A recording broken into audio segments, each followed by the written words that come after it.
এটাতে হোস্ট ছিল থাই foreign minister. Invite করা হয়েছিল, মিয়ানমারের সাথে বর্ডার আছে, ল্যান্ড বর্ডার আছে এমন 5টা দেশের ফরেন মিনিস্টারদেরকে ইনভাইট করা হয়েছিল। 4টা দেশ প্লাস মিয়ানমার ইটসেলফ। মিয়ানমারের ডেপুটি প্রাইম মিনিস্টার এবং ফরেন মিনিস্টার একই ব্যক্তি, উনি এসেছিলেন। এছাড়া ফরেন মিনিস্টার এসেছিলেন লাওস থেকে, ডেপুটি ফরেন মিনিস্টার এসেছিলেন চীন থেকে, এবং পাকিস্তান ভারত থেকে ফরেন সেক্রেটারি। তো এনারা এসেছিলেন এবং আসলে যদিও প্রোগ্রামটা ছিল 19 তারিখে, 18 তারিখে গিয়েই বিকেলবেলায় আমার প্রথম মিটিং হয়েছিল মিয়ানমারের ডেপুটি প্রাইম মিনিস্টার এবং ফরেন মিনিস্টারের সাথে।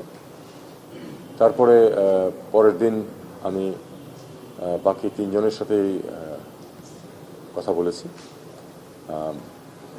এমনিতে থাই ফরেন মিনিস্টারের সাথে আমরা চেয়েছিলাম, আর বাকি 2 জন আগ্রহ প্রকাশ করেছিলেন আমার সাথে কথা বলতে, লাওসের ফরেন মিনিস্টার এবং চীনের স্টেট মিনিস্টার।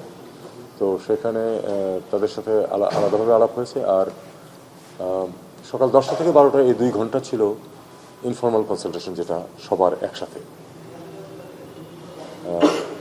মূল বিষয় ছিল 3টা। একটা হলো যে বর্ডার, মিয়ানমারের বর্ডার, আমাদের নাকি মিয়ানমারের বর্ডার যে সমস্যাগুলো হচ্ছে সেগুলো। 2 হচ্ছে যে অপরাধগুলি সংঘটিত হচ্ছে, মানে ড্রাগ, ওয়েপন্স, হিউম্যান ট্রাফিকিং ইত্যাদি নিয়ে। আর 3 হলো যে মিয়ানমারের ভবিষ্যৎ রাজনৈতিক ব্যবস্থা ইত্যাদি। তো যদি আমরা ভবিষ্যৎ রাজনৈতিক ব্যবস্থার কথা প্রথমে যদি বলি, তাহলে যে এ ব্যাপারে সবাই মিয়ানমারকে সমর্থন করতে চায় যে তারা তাদের সমস্যা মিটিয়ে ফেলে তারা একটা তাদের জন্য একটা পথ ঠিক করুক। একজন অবশ্যই একটু বলেছিলেন যে একটা ফেডারেল স্ট্রাকচার প্রত্যাশিত। এটা এমনিতেও হয়তো সবাই হয়তো প্রত্যাশা করছে যে কিছু একটা ফেডারেল স্ট্রাকচার দাঁড়াবে, কারণ কেউই বিশ্বাস করেন না যে মিয়ানমার আজকে থেকে 3 বছর বা 5 বছর আগে যেটা ছিল ঠিক সেই অবস্থায় ফিরে যাবে, এটা কেউ প্রত্যাশা করে না। যদি করতেও প্রত্যাশা, তাহলে আসলে এই তো আলোচনার দরকারও ছিল না।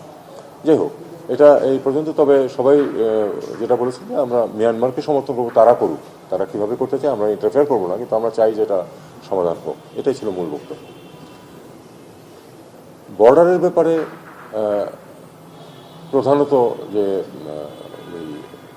উত্তর এবং উত্তর পূর্ব, দক্ষিণ বর্ডার, এগুলি নিয়ে কথাবার্তা বেশি হয়েছিল দেন পশ্চিমের বর্ডার, যেখানে আমাদের স্বার্থ আছে। বেশিরভাগ তাদের কতগুলো জিনিস আছে। একটা হলো যে স্ক্যাম সেন্টার কতগুলি গড়ে উঠেছে, যেটাতে আসলে ইন্টারনেট এর মাধ্যমে বিভিন্ন ধরনের অপরাধ সংঘটিত হয়। সেই অপরাধগুলি নিয়ে তারা খুব কনসার্ন। আর এছাড়া ড্রাগস ইত্যাদি তো আছে।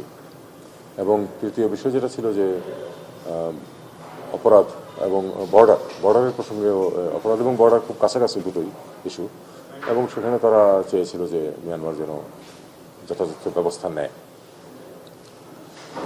এখানে আমাদের অবস্থানটা আমি ব্যাখ্যা করেছি তাদেরকে। আমি তাদেরকে খানিকটা ভবিষ্যতের অশনি সংকেত যেগুলি আছে সেগুলি নিয়েও তাদেরকে ওয়াকিবহাল করেছি। মূল বিষয় হলো যে এখানে যেই গ্রুপটা দাঁড়িয়েছিল তাদের কিন্তু মূল কনসার্নের মধ্যে রোহিঙ্গাটা ছিল না। তা আমি সেটাকে বলেছি যে স্পষ্টভাবে বলেছি যে যদি রোহিঙ্গা সমস্যার সমাধান না হয়, আপনারা যে শান্তির কথা চিন্তা করছেন, আপনারা যে স্ট্যাবিলিটির কথা চিন্তা করছেন মিয়ানমারে, এটা কোনোদিন সম্ভব না। এবং আমি তাদেরকে এটাও বলেছি যে আপনাদেরকে দেখতে হবে ডেমোগ্রাফিক প্যাটার্ন যেটা আছে রোহিঙ্গাদের মধ্যে, যারা এখানে আছে তাদের একটা বড় অংশ হচ্ছে এখনও শিশু, অনেকে টিনেজার, এবং 20-এর দশকে বয়স বেশিরভাগই। এই মানুষগুলোর সামনে যদি আপনারা কোনো আশা দেখাতে না পারেন, যদি at the end of the tunnel কোনো আলো দেখা না যায়, তাহলে তারা কিন্তু ডেসপারেট হবে, এবং ডেসপারেট মানুষ কিন্তু ডেসপারেট কার্যকলাপ করবে। সেটা আপনারা পছন্দ করুন বা না করুন, এটা আমি তাদেরকে স্পষ্ট করে বলেছি কথাটা। আর আরেকটা কথা বলেছি, আপনারা যে 3টা বিষয় নিয়ে আলোচনা করছেন, একটিও ঠিক হবে না যদি এই রোহিঙ্গা সমস্যার সমাধান না করা হয়, কারণ 3টাতেই রোহিঙ্গারা এবং তাদের অবস্থানের কারণে পরিস্থিতি জড়িত। অপরাধীরা আছে দুই পক্ষেরই, বর্ডারের এপারে ওপারে, প্লাস রোহিঙ্গা ক্যাম্পে অপরাধীরা আছে এবং তারা প্রচুর পয়সা কামাই করছে অপরাধের মাধ্যমে। কাজে আপনাদেরকে এই সমস্যার সমাধান না করলে এটা আপনারা যে শান্তির জন্য চেষ্টা করছেন সেটা হবে না। রোহিঙ্গাদের প্রসঙ্গে আমি ইয়েকে যেটা বলেছি, মিয়ানমারকে যেটা বলেছি সেটা হলো যে তোমাদের যে বর্ডার, সেই বর্ডারে তো তোমাদের নিয়ন্ত্রণ নাই, সেটা সম্পূর্ণভাবে একটা নন স্টেট অ্যাক্টরের কাছে চলে গেছে। এখন আমরা তো একটা রাষ্ট্র হিসাবে নন স্টেট অ্যাক্টরের সাথে নেগোসিয়েট করতে পারি না। কাজে তোমাদেরকে দেখতে হবে যে তোমরা কোন পদ্ধতিতে বর্ডারে এবং ওই রাখাইনের সমস্যার সমাধান করবে, কারণ গত 2 মাসে আরও 60,000 মানুষ অত্যাচারিত হয়ে কিন্তু বাংলাদেশে প্রবেশ করেছে। এই ছিল পরিস্থিতি। আমি মনে করি যে আমাদের পক্ষ থেকে যেটা বিষয়টা ছিল সেটা হলো যে বাকি দেশগুলোর কনসার্ন ততটা রোহিঙ্গা নিয়ে না যতটা অন্যান্য ইস্যু নিয়ে।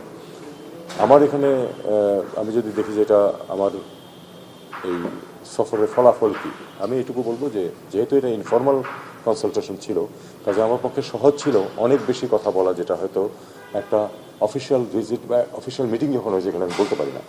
এই সুযোগটা আমি গ্রহণ করেছি এবং আমাদের অবস্থানটাকে খুব পরিষ্কারভাবে ব্যাখ্যা করেছি তাদের কাছে। আমি একটু বলতে চাচ্ছিলাম, সেটা হলো 5-8 আগস্ট এই সরকার শপথ নেবার পর আমার যতটুকু মনে আছে, আপনি বলেছিলেন যে বর্তমান অন্তর্বর্তী সরকার আর কোনো রোহিঙ্গাকে আশ্রয় দিবে না, আমরা রোহিঙ্গাদের বোঝায় ন্যুব্ধ হয়ে আছি। 2 মাসে 60,000 রোহিঙ্গা অনুপ্রবেশ করছে, এই সংখ্যা পররাষ্ট্র মন্ত্রণালয় থেকে দেওয়া হচ্ছে। প্রধান উপদেষ্টার ডিএইটে যে বক্তব্য দিয়েছেন সেখানে বলা হচ্ছে 80,000 রোহিঙ্গা গত 2 মাসে এসেছে। তথ্যের কিছুটা ঘাটতি, সেই তথ্য কাদেরটা সঠিক? আর 2 মাসে 60,000 রোহিঙ্গা বাংলাদেশে অনুপ্রবেশ করেছে, আমরা কি তাহলে রোহিঙ্গাদের আশ্রয় দিচ্ছি? যদিও মুখে বলছি যে আমরা আশ্রয় দিচ্ছি না, কিন্তু আসলে এন্ড অফ দ্য ডে আমরা আশ্রয় দিচ্ছি। আরেকটি রোহিঙ্গার ঢল অপেক্ষা করছে, সেটিকেও তাহলে আমরা আশ্রয় দিব কি? দেখুন, আমাদের নীতিগতভাবে অবস্থান ছিল যে আমরা কাউকে আর ঢুকতে দেব না, কিন্তু পরিস্থিতি কখনো কখনো এমন দাঁড়ায় যে আপনাদের কিছু করার থাকে না। সেরকম পরিস্থিতিতে আমরা এই 60,000কে ঢুকতে দিয়েছি। ফর্মালি যে দিয়েছি তাও না, তারা বিভিন্ন পথে ঢুকে গেছেন। এবং আরেকটি কথা আমাদেরকে মনে রাখতে হবে যে প্রচুর দুর্নীতি আছে বর্ডারে, এটা সত্যি কথা, এটা অস্বীকার করার কোনো অর্থ নেই। দুর্নীতির মাধ্যমে প্রচুর ঢুকে যাচ্ছে, নৌকা দিয়ে ঢুকছে। ব্যাপারটা হলো যে একটা শুধু বর্ডার দিয়ে যে ঢুকছে তাতে না, বিভিন্ন জায়গায় দিয়ে ঢুকে যাচ্ছে। এটাকে আটকানো খুব কঠিন হয়েছে। তবে আমি এখনও মনে করি না যে আরেকটা ঢল যেটা সেরকম কিছু একটা আসবে, যদিও অনেকে এরকম আশঙ্কা করছেন। আশঙ্কাটা আমাদের আছে, কিন্তু আমাদের সেই ঢলকে ঠেকানোর ব্যবস্থা করতে হবে আমাদেরকে আন্তর্জাতিক সম্প্রদায়ের সাথে। স্যার, আপনি বাংলাদেশের পক্ষ থেকে অশনি সংকেতের কথা, অশনি সংকেত আমি যেটা মিন করেছি সেটা হলো যে না, অশনি সংকেত আমি শুধু ওই জিনিসটা মিন করেছি যে তাদের যে ডেমোগ্রাফিক প্যাটার্ন, যেটা তাদের যে এই অল্প বয়সের মানুষজন যারা খুব বয়স্ক তারা হয়তো এই পরিস্থিতি মেনে নিয়ে চুপ করে থাকবে, কিন্তু আমার আশঙ্কা, যে আশঙ্কাটা আমি সেখানে ব্যক্ত করে এসেছি সেটা হলো যে আজকে থেকে 5 বছর পরের কথা যদি চিন্তা করা হয়, তখন দেখা যাবে কি 20 বা তার আশেপাশে বয়সে একটা বিরাট সংখ্যক তরুণ আছে এবং যাদের সামনে কোনো আশা নাই। কাজে তারা তখন ডেসপারেট হবে এবং সেটা কারোর জন্যই ভালো হবে না। আমি বলেছি যে সমস্যাটা আমাদের বেশি হবে ঠিকই, কিন্তু তোমাদের প্রত্যেকেরই সমস্যা হবে। ইতিমধ্যেই কিন্তু একেবারে অস্ট্রেলিয়া পর্যন্ত পৌঁছে গেছে কিন্তু নৌকাতে করে কিছু কিছু রোহিঙ্গা। কাজে এই সমস্যা শুধু বাংলাদেশের এখন পর্যন্ত ছিল, কিন্তু আর থাকবে না সেরকম, আমাদের সবার জন্য সমস্যা হবে। কাজে সেটা তোমাদের নিরাপদ হবে। ছোট বিষয় স্যার, মিয়ানমারের তরফ থেকে বর্ডারিং কান্ট্রিগুলোকে অ্যাকিউজ করা হয়েছে যে ইলসিট ড্রাগ ট্রাফিকিং, আর্মস ট্রাফিকিং এর জন্য। না, এরকম কোনো অ্যাকিউজেশন এখানে করে নেই, বরং সবাই মিয়ানমারকে বলেছে যে তারা যেন নিয়ন্ত্রণ নেয় এবং এই সমস্যাগুলো পার্শ্ববর্তী দেশগুলোকে এফেক্ট করছে। চীন অনেকটা থেকে বেরিয়ে যেতে পেরেছে, তখন স্ক্যাম্প সেন্টারগুলি তারা ধ্বংস করে দিতে পেরেছে, কিন্তু সেই স্ক্যাম্প সেন্টারগুলি এখন প্রধানত লাওস এবং থাইল্যান্ডের সাথে যে বর্ডার সেই এলাকাতে গেছে এবং সেখানে কিছু কিন্তু বাঙালিও আটকা পড়ে আছে। তারা যে সবাই শুধু কিডন্যাপড হয়ে গেছে তা কিন্তু না, অনেকে স্বেচ্ছায় গেছে, লোভে পড়ে এবং গিয়ে সমস্যায় পড়ছে, এরকম আছে অনেক। মিয়ানমার পক্ষ থেকে শুধু আমাকে যখন কথা বলেছে তখন একটা কথা বলেছে যে নাগরিকত্ব অনেক দীর্ঘ ইস্যু, অনেক আলোচনার প্রশ্ন আছে। আমি বলছি আমি নাগরিকত্ব নিয়ে তোমার সাথে কথা বলছি না, কিন্তু আমার কথা হলো যে তাদেরকে অধিকার এবং নিরাপত্তার সাথে ফেরত যাওয়ার পরিবেশ সৃষ্টি করতে হবে। এটা তোমাদের দায়িত্ব, এবং আমি আন্তর্জাতিক সম্প্রদায়কেও বলেছি, মানে অন্যান্য যারা ছিল, যে তোমাদের বিশেষ করে আসিয়ানের আমরা এ ব্যাপারে সহায়তা চেয়েছি, যে আসিয়ান কিন্তু পরের দিনই গতকাল কিন্তু মিট করেছে আসিয়ান আবার। তো বলেছি যে তোমাদেরকে এটা করতে হবে, কারণ এই তোমাদের সবার সাথেই এই সমস্যার সমাধান করবে। Thank you. জায়গাটা তাদের নিয়ন্ত্রণে নাই স্যার, সেই জায়গায় তাদের সাথে ঠিক আছে, ঠিক আছে।